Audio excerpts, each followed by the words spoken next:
sommes honorés, nous allons donner des acclamations au Seigneur.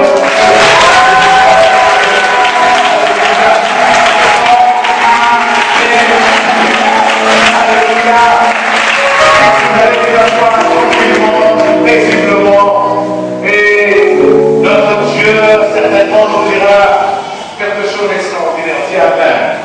Vous voyez que l'apôtre est venu ce soir, et comme nous sommes dans un moment de vérité, Dieu a révélé la vérité à sa pensée et il nous a communiqué la parole de Dieu.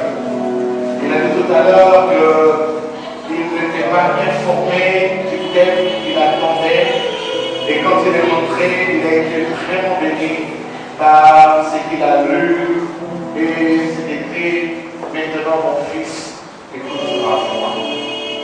Je dis que nous sommes en train de traiter le thème suivant, la tribulation de Jacob.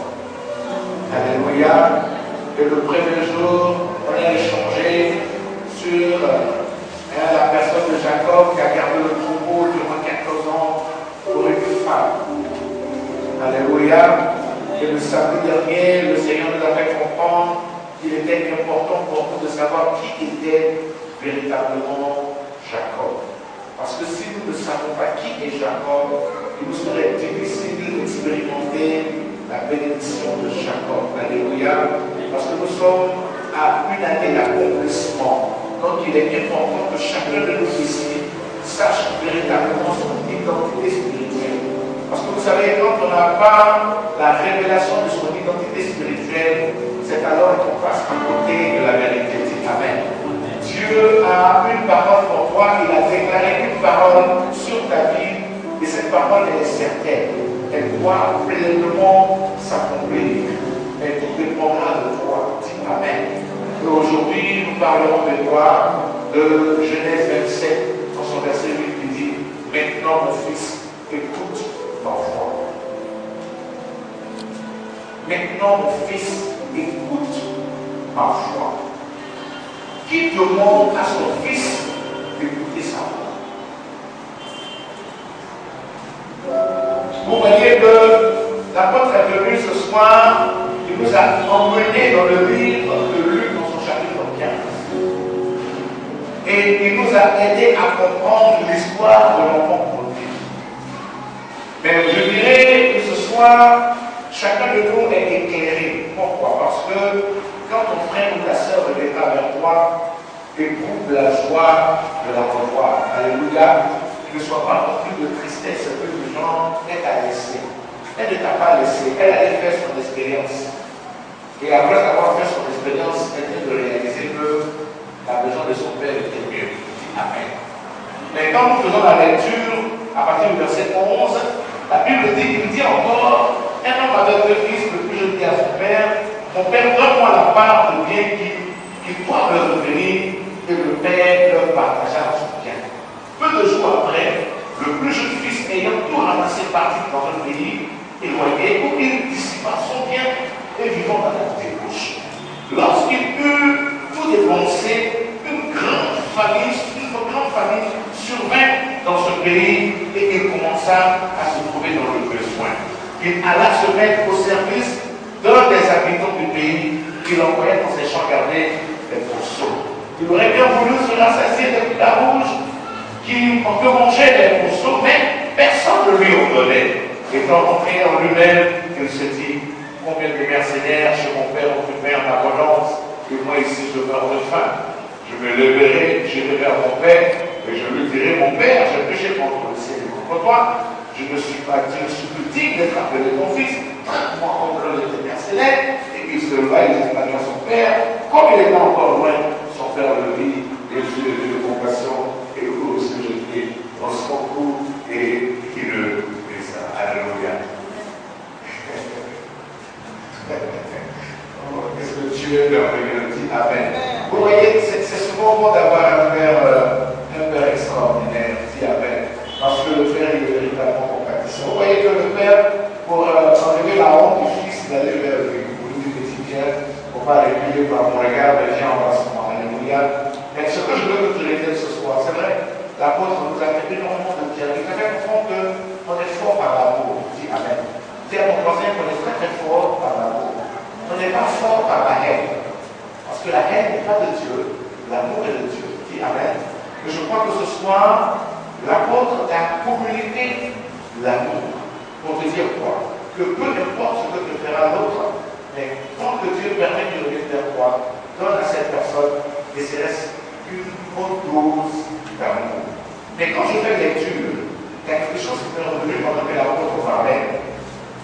Le Seigneur m'a fait comprendre qu'il était important pour le chrétien de laisser le don de Dieu. Dis à ton voisin, apprends à laisser le don de Dieu. Vous voyez, on est souvent pressé. On n'aime pas attendre le don de Dieu. Cet enfant, il n'a pas voulu attendre le don de Dieu. Or, à la vérité, ici, ce que l'enfant demande à son père, c'est sa part d'héritage. Or, là où on parle d'héritage, il faut qu'il y ait mort. Et là où il y a mort, il faut qu'il y ait testament. Et là où il y a testament, le testament donne la vérité de l'ayant droit. Dis Amen. Mais l'enfant, dans son cas, il n'a pas attendu qu'il y ait testament. Il n'a même pas attendu qu'il y ait mort, mais il a revendiqué son droit de fils. Et il veut sa part. Dis Amen. Mais tu ne peux pas gérer d'une part pendant que celui qui a besoin de la part, lui-même il est présent. Parce que c'est lui qui tient le secret de la part.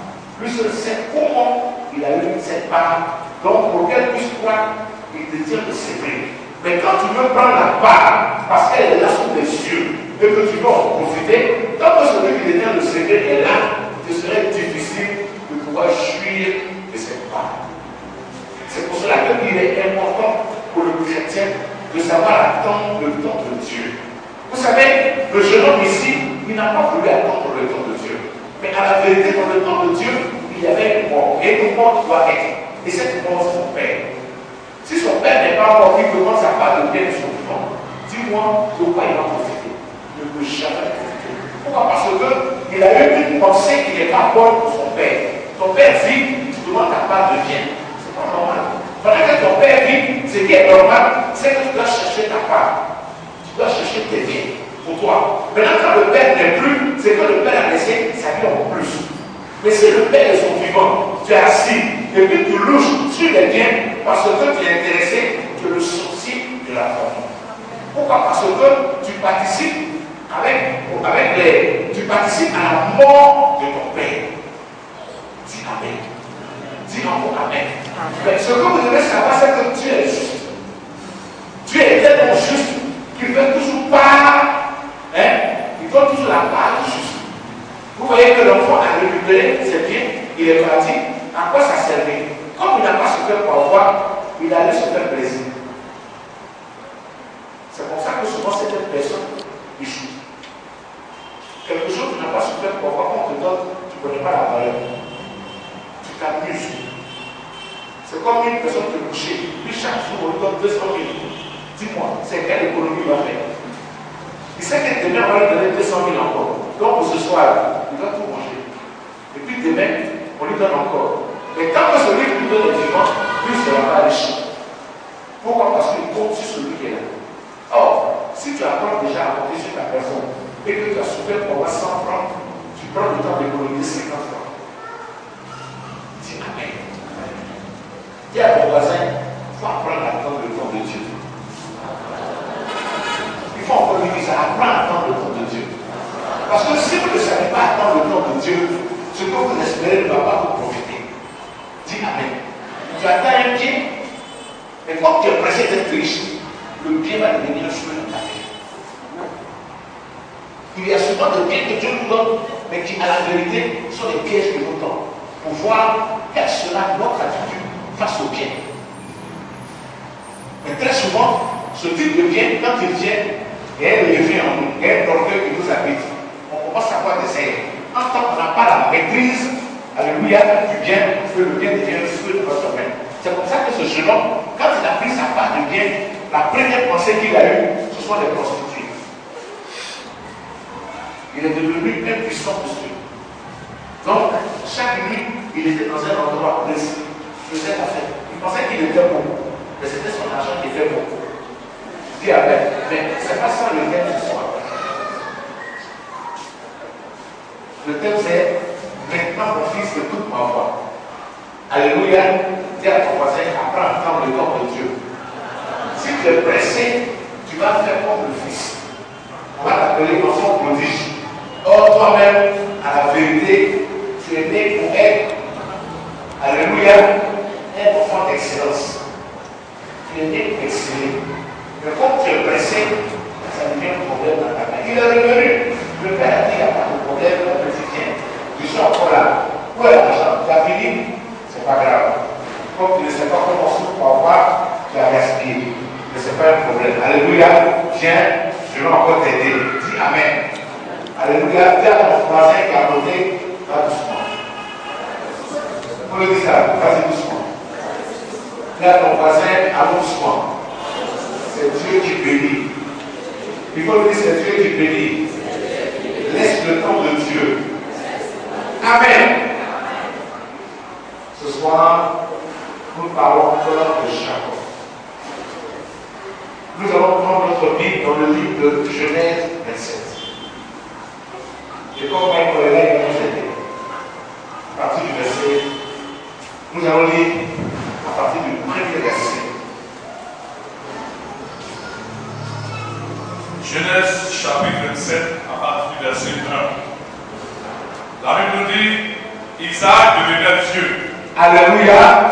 Je vous prie d'écouter attentivement. Si tu n'as pas suivi cette introduction, ce que nous allons dire serait difficile. Alléluia. Donc je veux que tu retiennes quelque chose ce soir. Parce que nous sommes là pour t'aider. Dis Amen. Nous sommes là pour t'aider. Dis à ton voisin, dispose-toi.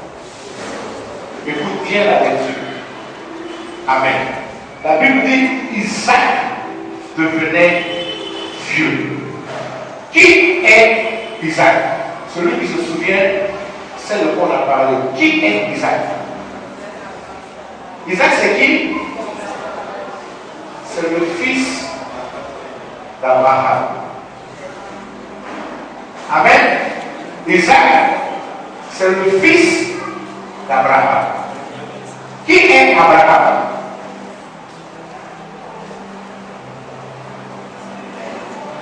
Abraham, c'est celui avec lequel Dieu a fait son alliance. Amen. Abraham, c'est celui avec lequel Dieu a fait son alliance. Et dans l'alliance que Dieu a faite avec Abraham, il a dit à Abraham, de toi naîtra une postérité étoilée, c'est-à-dire des hommes de distinction. Mais quand Dieu faisait la promesse à Abraham, la Bible dit qu'Abraham, dans son état, il avait une épouse qui s'appelait Sarah, mais cette femme était stérile. Et c'est de cette femme stérile qu'est Isaac. Donc, Isaac, c'est le fils d'Abraham.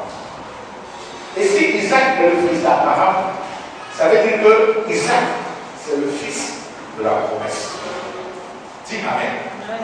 Donc, je peux dire ici que la promesse va parler à l'accomplissement. Dis Amen. Abraham, c'est l'alliance. Voilà pourquoi nous disons le Dieu d'Abraham. Abraham, c'est l'alliance que Dieu a faite. Abraham représente l'alliance de Dieu. Alléluia. Dieu parle, Dieu décide, il dit à Abraham, je vais. Dieu lui-même décide de faire une alliance avec Abraham.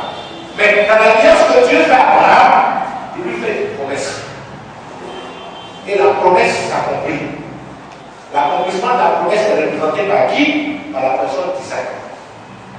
Donc Isaac, qui est le fils d'Abraham, va parler à l'accomplissement.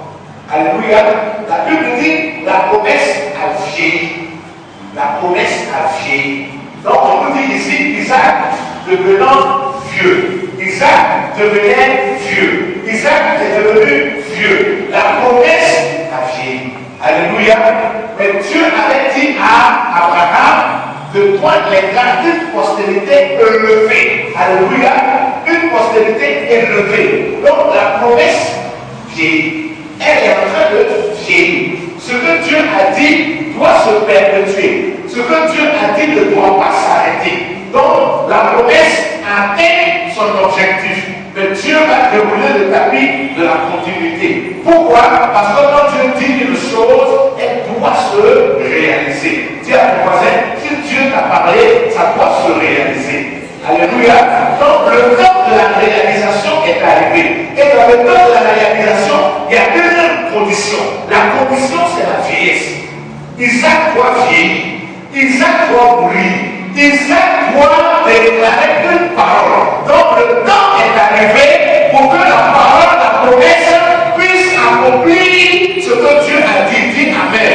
Donc Isaac va parler maintenant à l'accomplissement. Donc l'accomplissement a été révélé dans le siècle qui d'une femme qu'on appelait quoi? On a dit c'était qui dans son moment se trouvait une nation? C'était qui? Rebecca. Alléluia. Dans le siècle de Rebecca se trouve l'accomplissement de la parole de Dieu. Alléluia. Et cette parole, quand elle était accomplie, la Bible dit que dans le ventre de Rebecca se trouvaient deux nations. Dis Amen. Nous sommes en train de rentrer tout doucement dans la vérité de l'accomplissement. C'est pourquoi je veux que tu te prépares. Alléluia. Je t'ai dit que tout le long du mois de mars, nous parlerons de Jacob. Et comme nous sommes dans le 3e mois, alléluia, la parole